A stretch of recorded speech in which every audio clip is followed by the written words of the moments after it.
Hello everyone, I'm Bramsh Chandio, PhD candidate in the Department of Intelligent System Engineering at Indiana University, Bloomington. Today I'm going to talk about BundleWarp. BundleWarp is a new method, semi to fully deformable streamline-based nonlinear registration of white matter tracts. This paper will be coming soon and we'll put it up in next 2 weeks. But we do have a prior small publications, a small paper, StND, Streamline-based non-rigid partial-Deformation Tractography registration, which was presented at Medical Imaging Meets NeurIPS in 2020. And BundleWarp is basically improved version of StND. So why is registration so important in medical imaging? It's the most crucial part, I would say, in any medical imaging analysis, pipeline, or even any methods. Because subjects come from different scanners and subjects have they are in different native coordinates. Every subject has a different native coordinates. And the goal is to align them to the common space so that we can analyze them. So for example, there is corpus callosum. So we can say that this is the area of corpus callosum and all the subjects and all the MRIs or tractograms, they are in the same space. So we can run some sort of group analysis. Actually, there is no escape from registration. Even within the methods, different methods, you require registration. For example, if you want to correct for motion, in motion correction, eddy current correction, you will need to somehow use registration. You would like to register your diffusion weighted images to volumes to B0 so that you can motion correct them. So there is basically no escape from registration in medical imaging. And that's why we are interested in looking into this problem for streamlines in tractography data. So what is registration? In journal, talking about registration of two objects. Those two objects could be anything, images, vectors, streamlines. So let's say we have A and B, two objects, and our goal is to register A to B. So we would want to transform A into A0 so that A0 aligns or resembles with B. So now it depends on your goal, what you want to do. In this example, let's say we have A and B. Let's say these are images, A and B are letters. And if your goal is to just align them so that they are in the same space or overlapping, you could do that with linear or affine registration or non-rigid registration, rigid registration. But if your goal is to make A look exactly like B, you want to deform it, change its geometry, change its shape so that they look exactly the same or very much alike, then you can do that. For that, you will be interested in non-linear registration. So let's look at some of the types of registration. So there are basically two types of registration, linear and non-linear. And within linear, we have rigid registration. So in all these examples, I'll be talking about 3D registration. So in case of 3D registration, for rigid registration, we need 6 degrees of freedom. And what does degrees of freedom mean? It basically means the number of parameters needed to describe the transformation. So in rigid, we will have 3 parameters associated with translation. Translation is basically nothing but just translating or moving an object or sliding it. Like in this example, we move red to blue. Then we have 3 parameters associated with rotation, where we just rotate it and not really changing any shape. Then we have non-rigid registration. Anything that's not rigid is non-rigid. And within non-rigid, we have affine registration. So affine is basically rigid, plus you include some more parameters. So affine could have 9 degrees of freedom, or it could have 12. So in affine, in addition to translation and rotation, we add scaling. So scaling is basically enlarging something or shrinking it. And then we have skewing or shearing. They both are the same thing, where you kind of shear it. So what is the difference between affine and rigid? So in rigid, if there were some data points within this image, let's say star, after translation, they will still have the same distance. If there are 2 points here, they will have same distance after you move them or after you rotate them. Still the distance between these 2 points in the same image, within the same image, will remain the same.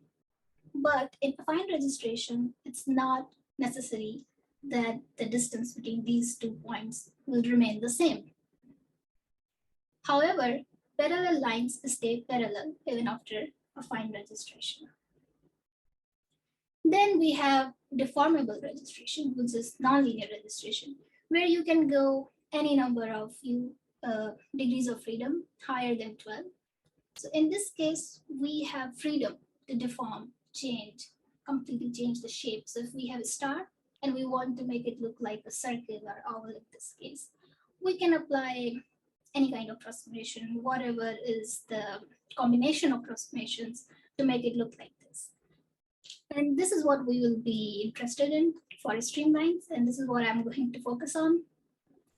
However, nonlinear registration is non-trivial. It's not easy, and there's no exact one solution for this. And especially when we are talking about image registration, where we have anatomy of subjects, we have to be very careful when we apply deformations or we change the shape anatomy for input. So this is just to see how BundleWarp works in action, just to kind of see what it does. So we have static bundle, which will be red, and moving will be green. So throughout this presentation, we will have the same notion that notation that red, wherever you see red, it's static. So red is not going to move, it's a reference. And moving green will be moving, that will be moved to align with red one or to look like the red one. And bundle warp, from the name warp, you can tell that it could warp, change the shape. So here you can see the green one, we change its shape so that it looks like the red one. So I was talking about how nonlinear registration is non-trivial, not just from the point of view of solving the problem or finding a solution or mathematical solution, but from the point of view of we are dealing with anatomy, especially in this kind of data where we have streamlines that are supposed to represent, those are the digital representation of brain pathways. And end goal of doing all these methods is to analyze. If we have patient data and we want to analyze and see if there are some differences caused by any disease. So we don't want to lose the information that what is the actual shape of our data, the true underlying anatomy or pathology. We don't want to lose that. So this is the big point or takeaway that I would want you to have from this presentation. So we created this method BundleWarp. One reason is that there aren't many nonlinear registration, streamline-based registration methods out there for white matter tracks, because this is still a field that people are starting to look at nonlinear registration. So there aren't many methods. So that was the one goal, to have a method that works well, performs well, is fast. And the other goal was to have a method that where you can deform, but at the same time, you preserve subject's anatomical structure, or you give this choice to user to select how much they want to deform, depending on their research question or what they want to achieve. So in BundleWarp, basically, you get to choose how much you want to deform your input bundle. So everybody gets to choose how much they want to deform. And yes, everybody. So choose wisely. When you have option, you have to be careful. So let's look at it, what I mean by this. And I have highlighted here semi to fully deformable, implying that you can fully deform your bundle or semi-deform it. So let's say we have this static bundle. So this red kind of a box shows that this is static. I didn't want to change the color of corticospinal tract. So I kept it in the original color of the DTI color. And this is moving. So this is our input moving bundle that will be moved, deformed, and to look like this, or to be registered and aligned with this bundle. In BundleWarp, we have basically two free parameters that you can control to kind of define what kind of registration you want. So here the notation BW means BundleWarp, and these are the parameters. So lambda here is regularization parameter. So in any machine learning algorithm where you have a regularization term, and if you set it to very low, for example, 0.00001, then you are overfitting. So it's exactly the same concept here of regularization. And if you put it very high value, then you are not allowing your method or BundleWarp to change or deform too much. And beta here is basically the Gaussian kernel size. So that's used for smoothing. And if it's bigger, then it will capture more area. And if smaller, then we'll look at the small neighborhood for its Gaussian kernel. So this is the first one where we have relatively very high value of lambda regularization parameters. So you can see this was the input and this is how it looks like. So we have improved, and you can see from the arrows here, and like the stem, it's kind of now thinner. So it improves registration and it makes it look better. But if you want to deform it even more, you can go and change this value, make it smaller. And here now you can see it has started to spread out, kind of like how we had the static bundle, and this one looks more thinner. You can go beyond. And now when you set it to 0.01, so it's very, you're kind of we are going low. So we want to change the Gaussian kernel size as well, because we would need more smoothing. Because here we were not like creating, well, we are not creating, but we're not deforming it too much. But now here we deform the streamline so much to create this lateral part of CST. So we would naturally need a bigger kernel. And now you can see it has started to look like a static bundle. You can go even further. You can set it to 0.001, and again keeping beta as 20. And now it looks almost exactly like your static bundle. It has thin lower part and it's spread out, and it has this fanning part, and it looks exactly like this. So that's great. The method works, but we have to be careful. As I explained, that we don't want to do this. We shouldn't do this. Just because we can, that does not mean we should do. And this is why we have created this method, so that you can control how much you want to deform your bundle. And throughout our, in all our experiments, we keep, and the default values we keep are this, where lambda is 0.3 to 0.5, so very high. So we don't really change too much the anatomy. And why do we want to do this in the first place, you might ask? It's because as you have learned that there are many challenges in tractography, and it's not just the tractography algorithm itself that generates this, but many other pre-processing steps could have influenced. And because of those, this could be an artifact, or it could be an anatomical structure like this, or it could be bundle extraction method that did this. So in a way, we want to kind of improve the final extraction tractography for some group analysis. But we don't want to change it too much that we lose the actual characteristics. So this is very important to understand. That this method is powerful. You can do this. It's super fast, but you shouldn't do this. And this is where we should, maybe in these two, we should keep ourselves there. Great, now that you are super excited to learn all about this method, let's dig deeper into the details of how this method actually works. So to quickly summarize, BundleWarp has 4 steps. First is basically taking input, static and moving bundle.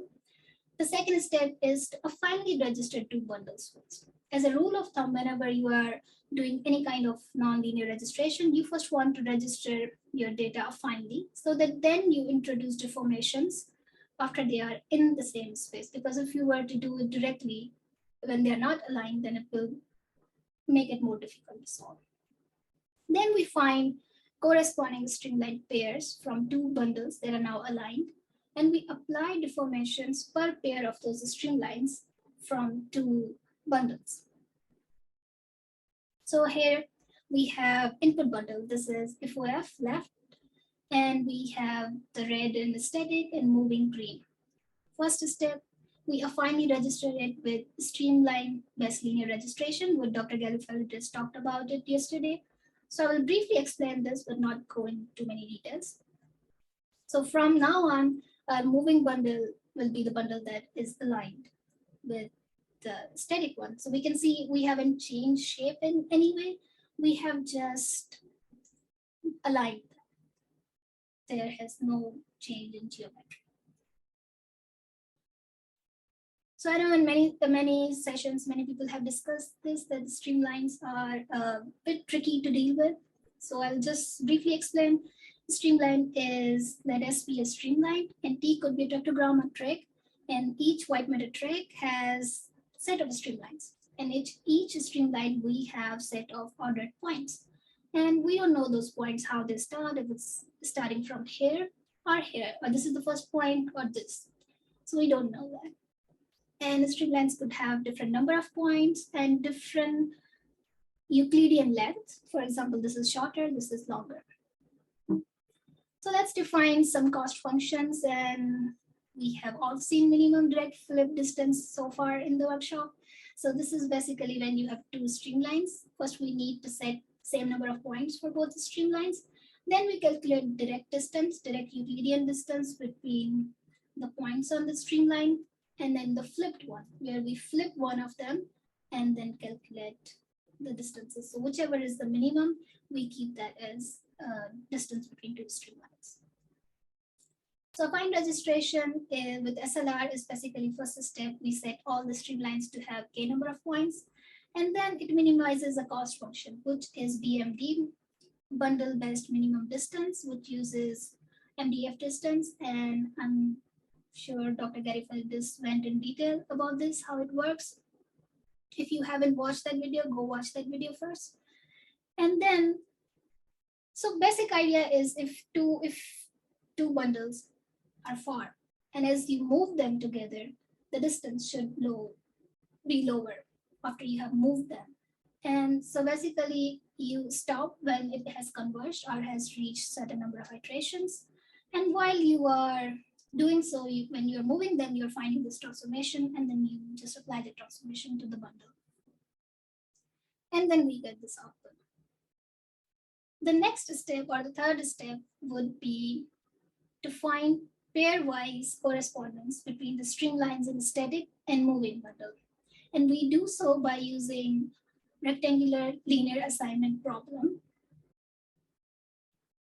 So we do so by solving linear assignment problem, which is basically for each streamline in moving bundle, we want to find a corresponding streamline into the static bundle. So we find these pairs of streamlines.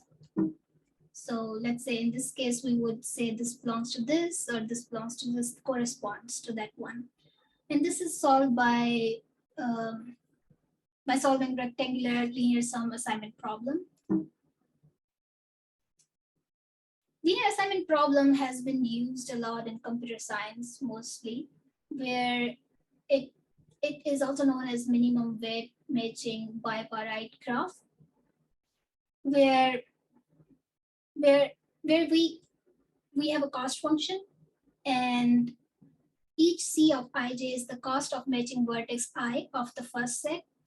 Let's say workers, most of the times you will see this example where you have workers, n number of workers and n number of jobs, and you want to match worker to the job so that the cost that you will get, the total cost of matching these pairs, would be minimum. So this is I is worker, J is job, and what is the cost there? So in the simplest form, you have a cost function, that what would be the cost if you assign worker 1 to the job 1, or worker 1 to the job 2, and you have this n cross n cost matrix. And X is Boolean matrix, where if there is 1, that means you select that pairing of worker and the job. So the goal is to select such pairing that the overall sum of the cost would be minimum. And this is famously solved by Hungarian method, but there are now many different methods, more improved and faster methods in SciPy that you can use to solve this. So if we just quickly look at one example, let's say we have these workers here in rows and jobs in columns. So we want to select one-to-one corresponding or pairing so that the cost would be minimum. But overall cost, if you look at the worker 3, if we had selected this job 3 for the worker 3, it would have given us lower cost. But we are not interested in minimizing the individual cost, but the overall cost. And this is the same thing that applies to streamlines.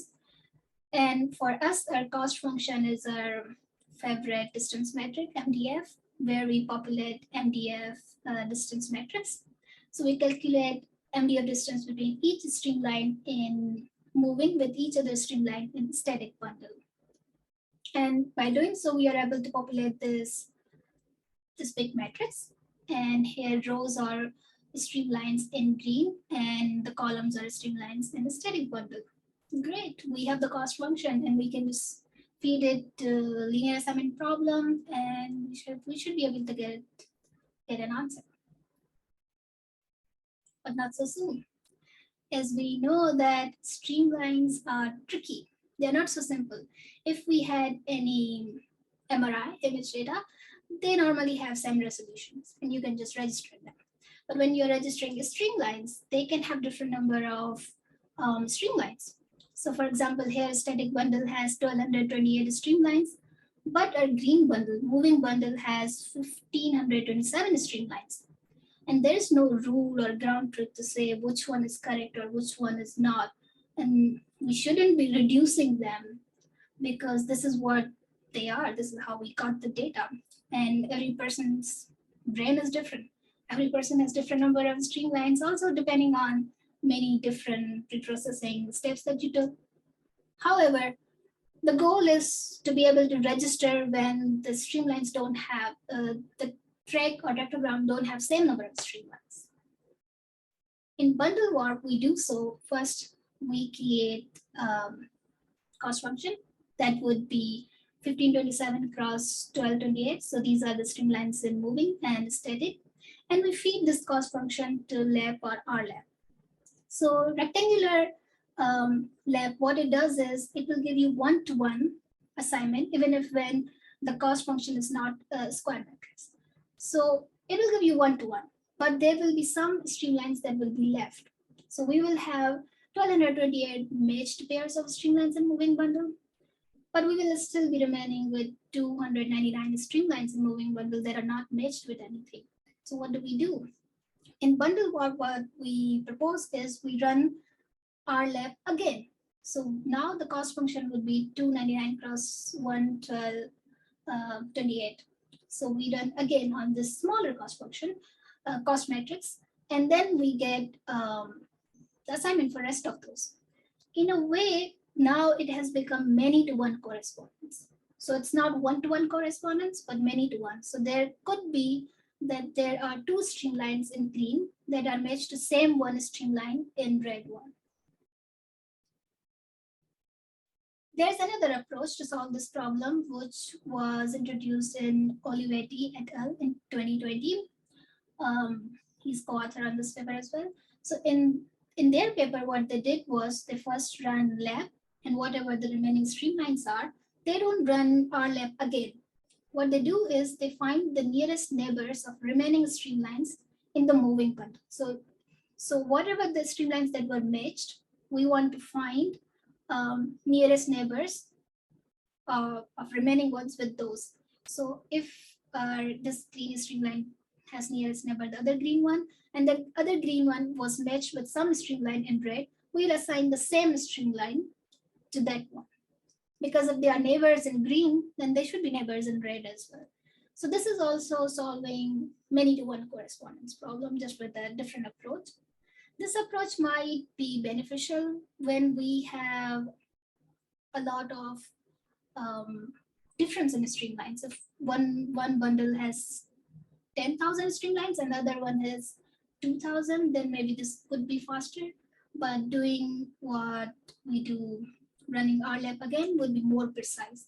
We can have both approaches in the BundleWarp, but the default one is this one where we rerun lab method. So great. Now we have correspondence, and this is how it looks like. So this was our distance matrix, and this is the distance.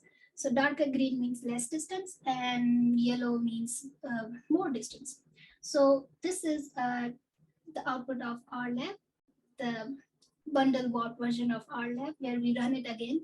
So this is many to one correspondence. There could be in this one, there could be like 2 rows that are mapping to same column. So just to be clear that just for the visibility, I changed the size of these pixels. So that's why they are bigger. So, so more visible that we can see. It looks like they're overlapping, but they're not really overlapping. It's just that I changed their size so that it's visible. And if we look at it intuitively, we would say if it's more yellow, we shouldn't find pairs there because they are far from each other.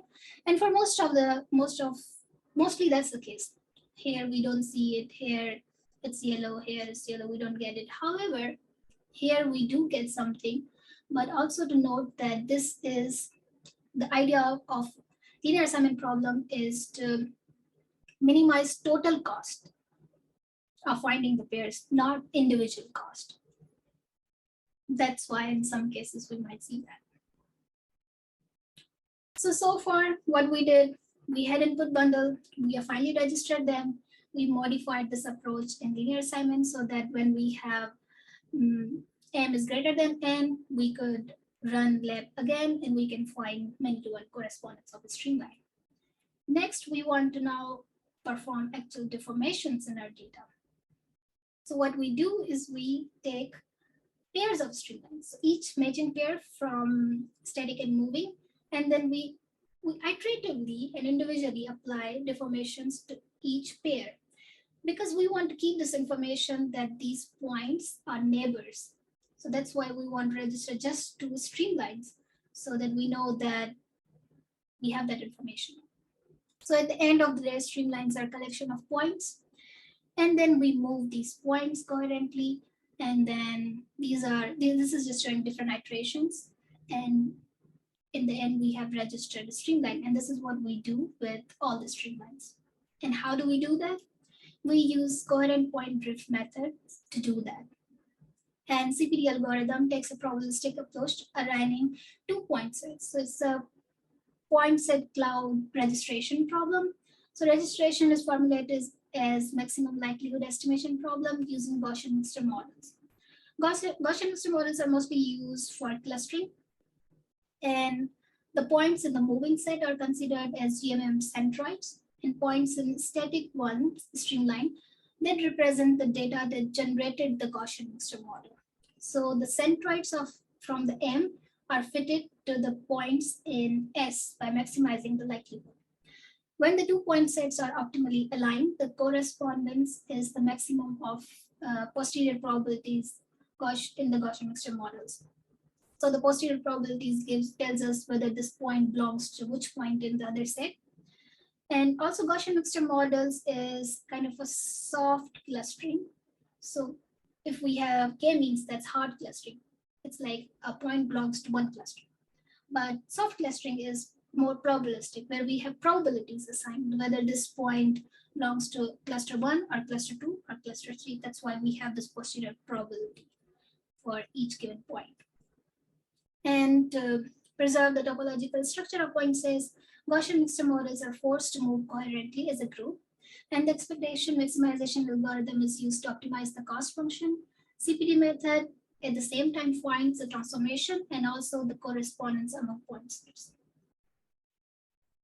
So from the original paper, the G is Gaussian affinity matrix, and W is a Gaussian kernel weights. I is identity matrix. 1 is a column vector of all ones. And V is the estimated velocity that represents underlying non-rigid registration or transformation. We have few free parameters. This is lambda that I talked about, that is trade-off between data fitting and smoothness regularization, that how much you want to fit your data. If it's very low, you will overfit. Very high, you won't do it. And here beta represents the strength of interaction. That's basically beta is the size of the kernel, smoothness kernel. So what is your kernel? How much interaction between points you want? Bigger kernel, more neighborhood will be taken into consideration. And sigma captures the range of each Gaussian mixture component. So this is how it takes, it's a CPD is initialized, we initialize first the parameters. So normally this is a Gaussian mixture model kind of formulation. So in Gaussian mixture models or any clustering algorithm, you would normally just have a centroid. You will initialize it randomly, but here the centroids would be a moving bundle, a moving streamline. And then we have deterministic annealing, in which inside we have expectation, maximization, optimization. Each step is to compute posterior probability matrix, which tells us whether the point belongs to one cluster or not. Here, cluster means every point. And in W, we solve, in M, we solve for W, and then we update our centroids, and we keep annealing until we converge or reach the iterations. And then we have the velocity field, which is the transformation matrix. And we can also get correspondence from posterior probabilities. And to better understand how CPD or Gaussian mixture model works, Gaussian mixture models for CPD. So let's have a look at how the function of normal distribution or a normal curve, where mu determines the location of the normal distribution. So if it's smaller, that means we are moving it. We are moving our Gaussian distribution. And if the standard deviation, if it's small or big, that determines the width of your curve. So a larger value means you will have shorter and wider curve. So we have basically these two parameters that define our cluster or Gaussian per cluster. So expectation maximization algorithm is used to solve this problem, and it's a way to find maximum likelihood estimates for model parameters when data is incomplete, has missing data points, or unobserved hidden latent variables. So unobserved for us would be to find these parameters that define the Gaussian. So basically we start with initial values. Here for us, our initial values would be the static and moving, so the moving centroids. And then in expectation, we use observed data to estimate missing values. Incomplete data update variables, we find posterior probabilities in our case. And then in maximization step, we complete the data generated in hypothesis and we update the variables. So if it is converged or reached the iteration, we stop. If not, then we repeat. So I know I don't have a lot of time, but just to quickly look at it, how it works. So Gaussian mixture models are basically used for clustering. So you can think about this. If we look at them, we know that this is clustering, that there are two clusters, red and blue. But what if we don't know the colors? Then how would we know that what is the cluster? So these are the hidden colors, or is the hidden variables we want to, let's say, find. The goal is to find that the distribution of red and blue points. So we have some initial guess. So we have initial values of standard deviation and mean, and then we define two Gaussians mixture models. So these are basically two clusters, and then we keep moving them through EM algorithm to fit the data, and we find these variables that define these curves the best. And then in this way, we find the clustering. And so in this case, we will have a posterior probability matrix that tells us that each point, whether it what is the probability of it belonging to this Gaussian mixture model or this one. So it's the similar concept that we now have for Streamlines.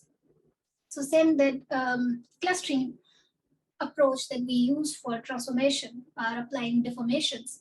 So in this case, we only work with two streamlines at a time, pair of streamlines. So we have this static and moving. So let's say in this example, they have same number of streamlines that cross that. So we will have this posterior probability matrix where these are the moving points in the moving bundle and points in the static bundle. So here, each point in the static is, you can consider it as a cluster, one cluster. And each point in the static is a centroid. So we want to move centroid so that we can find which cluster it belongs to. Like in any clustering algorithms, we have some initial centroids, and we just keep updating them until it moves and finds which cluster it should be the mean of. So that's exactly what we do here. And we find this correspondence from posterior probability matrix. And while we move this and find the correspondence, we are finding the transformation at the same time when we move these centroids, and that transformation is deformable transformation. And one thing I want to highlight, that why are we just doing with 2 streamlines? Why not just use all the streamlines at once? Why go through all that thing of finding the pairwise correspondence and using lab? Why not just use all of them? Just convert the streamlines into point cloud set and just register them with CPD. We can do that. We tried that, but there's a problem with that because the streamlines are connected. The points are connected on streamlines. They are neighbors, and we want to preserve their structure. And if we were to just use them as point cloud, one streamline and one point on the streamline could belong to, let's say, this one streamline in red, but another point on the same green one could belong to another n streamline in red, and it will give us very strange looking streamlines, so that when we reconstruct them back into the streamlines, it will be a disaster. So it's a very clever approach that we save memory, at the same time we speed up, at the same time we take into consideration that streamline points are connected and they are neighbors. So if we were to use it just like this, we will have a huge probability matrix. If we have 100 streamlines in both static and moving, and each streamline has 20 points, we have 2000 plus 2000 probability matrix, because we are finding probability of each point belonging to each other point. So every point is a cluster, so 200 clusters. And that will create many problems, memory issues, and will be very slow. And this is what we did in StND, but now BundleWarp has changed, and we perform registration with CPD for just pairs of streamlines, which is very faster, more accurate, and taking into consideration that the streamlines have points that are connected. So now to show how it works. So inside BundleWarp, this is the first input where we have just input bundles.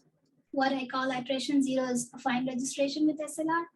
And after that, we have an iteration 2. Now we have starting to deform a moving bundle. And I skipped few iterations, so just for visualization. And we have iteration 6, 8, 10, 12, 14, finally 15. Max iteration you need are 15. And all the default parameters we keep are with lambda 0.3 and beta 20. If you wanted, you could deform it more to look exactly like this, but maybe it wouldn't be ideal. So coming back to semi to fully deformable figure. So I hope that now you understand how it works and what is the purpose of it and what is the importance of it and why we should stay in this range and not go there. Although you can go there if you have any, if you're making a new method for some method, you need to do that, you can do that. And here are some results on Singular bundle. Singular bundle is very tricky. As you can see, it has very different shape for same type of bundle from different subjects and very curvy fibers or streamlines. So this is basically same data, just a different view, front and back. So first, this is the input, Affine registration, and this arrows show improvement over Affine registration. So the goal of BundleWarp is to improve Affine registration, but at the same time preserve and keep the original structure. If you look at the green one has this part which red one doesn't have. If we were to use very low regularization, we could have completely deformed and changed it, but we don't want to do that. So BundleWarp still keeps your bundles anatomically same, just maybe changing this so when you're doing group analysis, you have better correspondence. And also how we use this or will use this will be in bundle analytics tool. So just to find the correspondence of sections, we'll use this. And the actual analysis will always happen in native space and native structure of the bundle, not the default. So some results on larger data sets. So we have 64 subjects from Parkinson's data. And for each subject, we have 27 bundles. That means total we have 1728 bundles. And then we have model bundle, 27 model bundles from Frankie's atlas. So how we have designed it is that each subject's 27 bundles were registered to 27 model bundles. So in total, we performed 1728 pairs of bundle registration, and we wanted to quantify, see how BundleWarp improves affine registration. So this is, we are for the quality assessment, we are using bundle shape similarity, which I talked about in one session. So for it to work, bundle shape similarity, we need two bundles to be in the same space. So in this case, the bundles are not in the same space, so we see a lot of white. White means they're not similar, and darker blue one means higher shape similarity. So here in the rows, we have 27 bundles and different types of bundles, and each column is one subject, and that subject's 27 bundles. So we have 64 subjects. And so model bundle that was used to extract the bundle, and then the bundle after registration or extraction, and then we are calculating shape similarity. So this is after we did affine registration. Now they are in the same space, model bundle and all the subjects bundle. So you can see it has improved shape similarity. And after using BundleWarp, it even improves further shape similarity, saying that they are better aligned or they are similar. Again, we keep very high regularization, so that's they are not changed too much. So that's why we see good but slight improvement. If we were to keep lambda 0.001, it will be completely dark blue. But again, we shouldn't do that. We shouldn't change the anatomy too much. So the final takeaway is that BundleWarp is new nonlinear streamline-based white matter tract registration method, which allows users to select how much deformations they want in their registration. And it's easy and fast to use. The paper and method in Dipy should be available within the next 2 weeks, but I have prepared a small demo to show how it works. The code for the BundleWarp will be available soon in Dipy in next 2 weeks. But for now, I just wanted to show how it works in a tutorial. So let's load some data. So we have a static bundle that has 370 streamlines and moving bundle with 628 streamlines. So they have different number of streamlines. And this is how it looks like. Red is static and green is moving. So green is in here in native coordinate system, and the static one is in MNI space.